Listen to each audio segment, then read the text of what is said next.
اعوذ باللہ من الشیطان الرجیم بسم اللہ الرحمن الرحیم۔ شروع اللہ کے نام سے جو بڑا مہربان نہایت رحم کرنے والا ہے۔ سعودیہ کے تاجروں میں سے ایک ہمارے بھائی نے اپنے تجارتی سفر کا واقعہ بیان کیا ہے کہ وہ ملک کی سرحدوں پر سے مال لے کر آتا جاتا تھا اور وہیں ایک چوکی تھی جہاں سے سامان آتا جاتا تھا اور مال لانے والوں پر یہ نگران مقرر ہوا تھا، مگر اس کا رئیس یعنی بڑا آفیسر جو تھا، اس نگران کو پتہ چلا کہ وہ رشوت خور ہے اور رشوت خوری میں بے شرمی کی حد تک پہنچ چکا ہے۔ اس نے وہاں کے نگران کو یہ نصیحت کر رکھی تھی کہ زیادہ تشدد نہ کیا جائے تاکہ رشوت میں آسانی رہے۔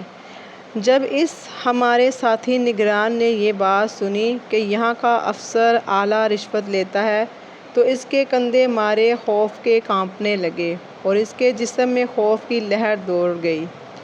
وہ جب دفتر سے باہر نکلا تو غم کی شدت سے اس کا گلا گھٹنے لگا۔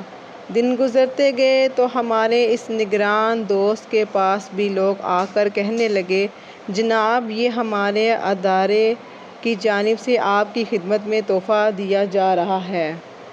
اور ایک آ کر کہتا، جناب یہ ہماری کمپنی کی جانب سے آپ کی حسن کارکردگی کا تمغہ ہے۔ وہ شکریہ کے ساتھ واپس لوٹتا رہا اور نہ لیتا رہا، لیکن ایسا کب تک ممکن تھا؟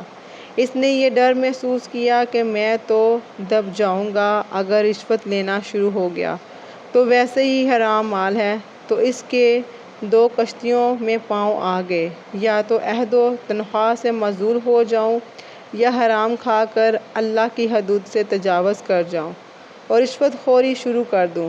مگر اس کا دل فطرت پر تھا، اس کے دل میں ابھی یہ شعور بیدار تھا، وہ اللہ سے ڈرتا ہے، اللہ اس کے لیے نکلنے کی جگہ بنا دیتا ہے۔